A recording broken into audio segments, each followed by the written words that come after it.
Bismillahirrahmanirrahim. Assalamualaikum warahmatullahi wabarakatuh. Selamat pagi, salam sejahtera bagi kita semuanya. Shalom. Om Swastiastu, Namo Buddhaya, salam kebajikan.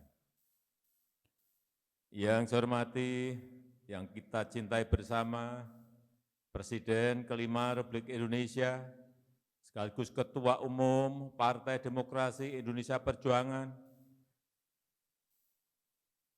Ibu Profesor Dr. Hajah Megawati Soekarno Putri.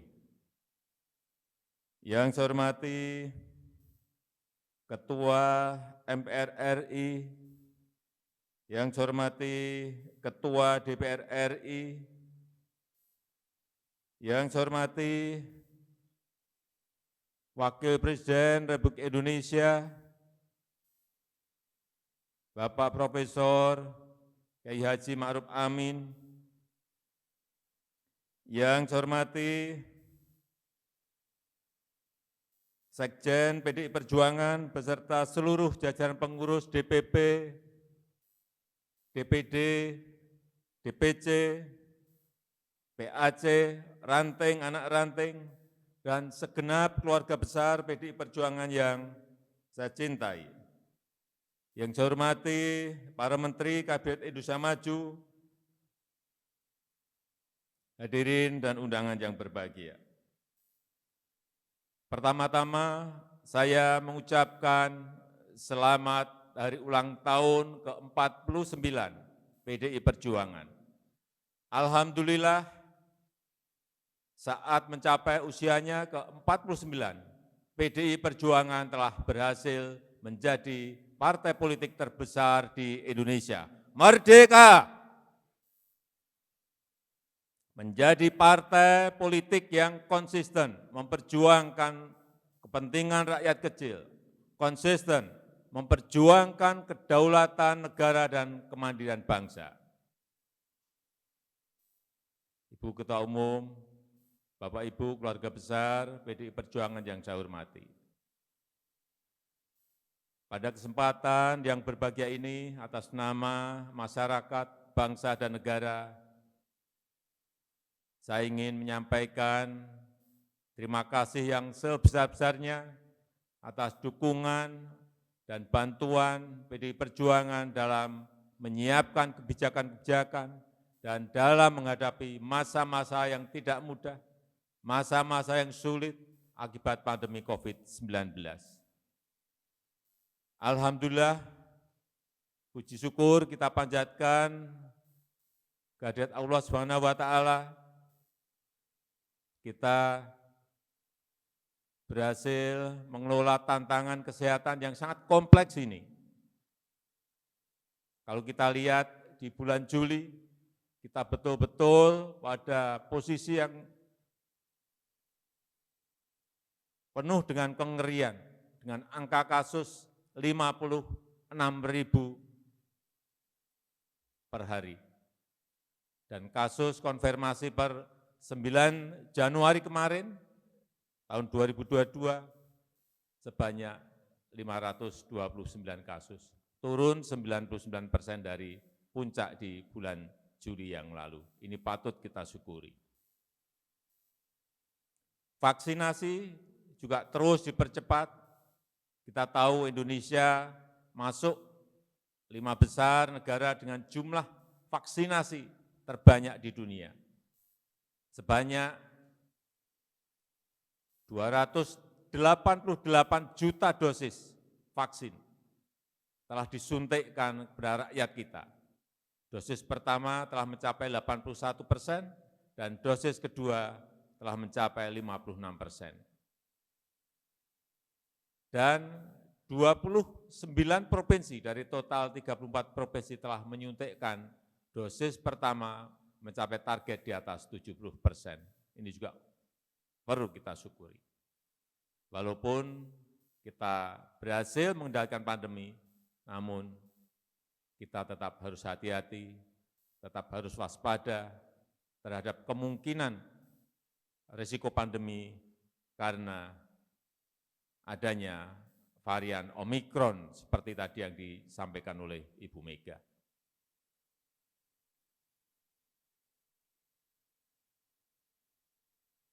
Ibu Ketua Umum, Bapak Ibu yang saya hormati, pandemi tidak boleh menghentikan upaya-upaya kita untuk meningkatkan taraf hidup rakyat. Masalah penting misalnya, masalah stunting, yang menjadi tantangan besar sumber daya manusia unggul kita, SDM unggul kita, terus kita turunkan. Alhamdulillah, angka stunting di 2021 turun menjadi 24,4%, dari yang sebelumnya 37,2% 7 tahun yang lalu. Kemudian akses rakyat terhadap pendidikan juga terus kita jamin utamanya bagi yang kurang mampu. Bantuan pendidikan dasar sampai dengan pendidikan tinggi juga terus kita lanjutkan. Misalnya untuk tahun 2021, Kartu Indonesia Pintar dengan anggaran sebesar 11 triliun rupiah untuk 21 juta siswa di seluruh tanah air. KIP kuliah yang anggarannya sebesar 9,4 triliun rupiah juga telah diberikan kepada 1,1 juta mahasiswa di seluruh tanah air di tahun 2021. Kita juga bersyukur memiliki kampus merdeka, memiliki Merdeka Belajar dalam rangka menciptakan SDM unggul dengan menyediakan magang bersertifikasi di perusahaan-perusahaan ternama. Tahun yang lalu 50.000 peserta dan tahun ini kita targetkan 150.000 peserta, di mana 40% dari peserta magang adalah talenta digital yang ingin kita siapkan. Dari upaya peningkatan sisi kesehatan dan sisi pendidikan yang telah dilakukan, alhamdulillah, Human Capital Index kita juga mengalami kenaikan yang cukup baik dari 0,52 di tahun 2017 menjadi 0,54 di tahun 2020. Dan ini akan terus kita tingkatkan. Selain mencetak generasi muda yang profesional dan kompetitif di pasar kerja, pendidikan karakter, pendidikan budi pekerti menjadi perhatian serius pemerintah.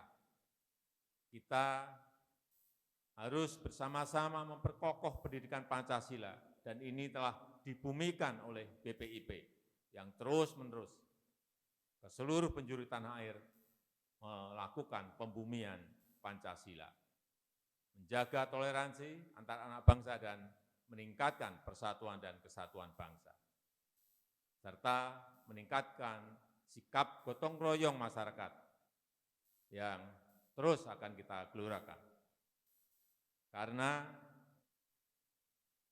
keberhasilan kita mengatasi pandemi COVID-19, kunci utamanya kemarin adalah hanya satu, yaitu kegotong royongan kita semuanya.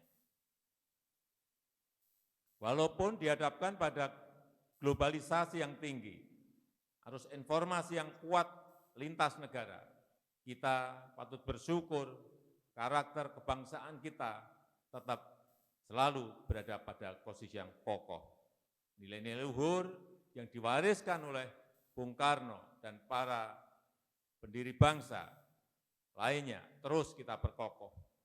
Nilai-nilai luhur Pancasila harus terus kita jaga menjadi pegangan bagi generasi-generasi penerus kita.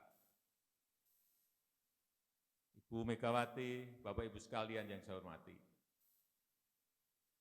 perlu saya sampaikan bahwa alokasi dana desa terus naik setiap tahunnya. Dari 21 triliun di tahun 2015 menjadi 72 triliun di tahun 2021, dan total sampai saat ini dana desa yang telah disalurkan dari 2015 sampai 2021 telah mencapai 400,1 triliun rupiah. Ini sebuah angka yang sangat besar sekali. Perhatian besar pemerintah terhadap desa ini kita harapkan akan meningkatkan pelayanan pada masyarakat desa dan mempersempit ketimpangan antara desa dan kota. Dari dana desa yang ada, kita telah membangun jalan desa, embung, irigasi, jembatan, pasar-pasar desa, tambatan perahu, dan lain-lainnya. Karena orang banyak menganggap bahwa kita ini hanya membangun yang besar-besar. Jalan tol, airport, pelabuhan, tidak. Kita juga membangun jalan desa, membangun embung, membangun air bersih di desa, membangun posyandu di desa, membangun sumur-sumur yang diperlukan di desa, membangun drainase di desa.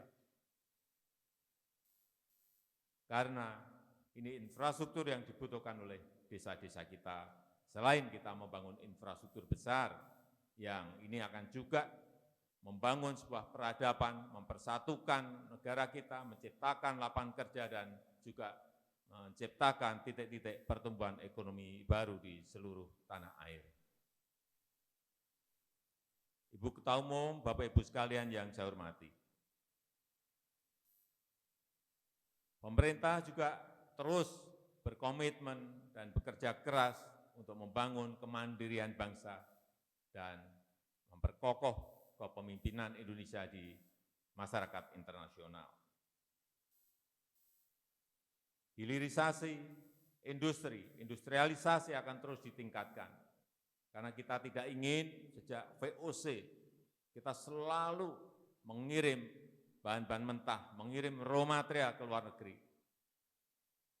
Untuk menghasilkan nilai tambah dan membuka lapangan pekerjaan yang seluas-luasnya. Sejak 2020 telah kita stop ekspor nikel, bahan mentah. Bahan mentah nikel telah kita stop di 2020. Tahun ini segera juga akan kita stop ekspor bahan mentah bauksit. Tahun depan juga akan kita stop lagi ekspor bahan mentah tembaga. Karena dampak dari hilirisasi industri ini akan sangat besar. Selain membuka lapangan pekerjaan yang sebesar-besarnya bagi rakyat, ini juga akan memberikan nilai tambah yang besar. Sebagai contoh, saat kita men-stop bahan mentah nikel, saat lalu ekspor kita kurang lebih 25 triliun, karena hanya yang diekspor hanya bahan mentah. Sekarang karena diekspor adalah barang setengah jadi dan barang jadi, ekspor kita sudah mencapai 21 miliar US dollar atau kurang lebih hampir 280 triliun. Lompatan yang sangat besar inilah yang ingin kita lakukan untuk bahan-bahan mineral yang kita miliki, baik itu nikel, bauksit, tembaga, timah, maupun emas, dan lain-lainnya.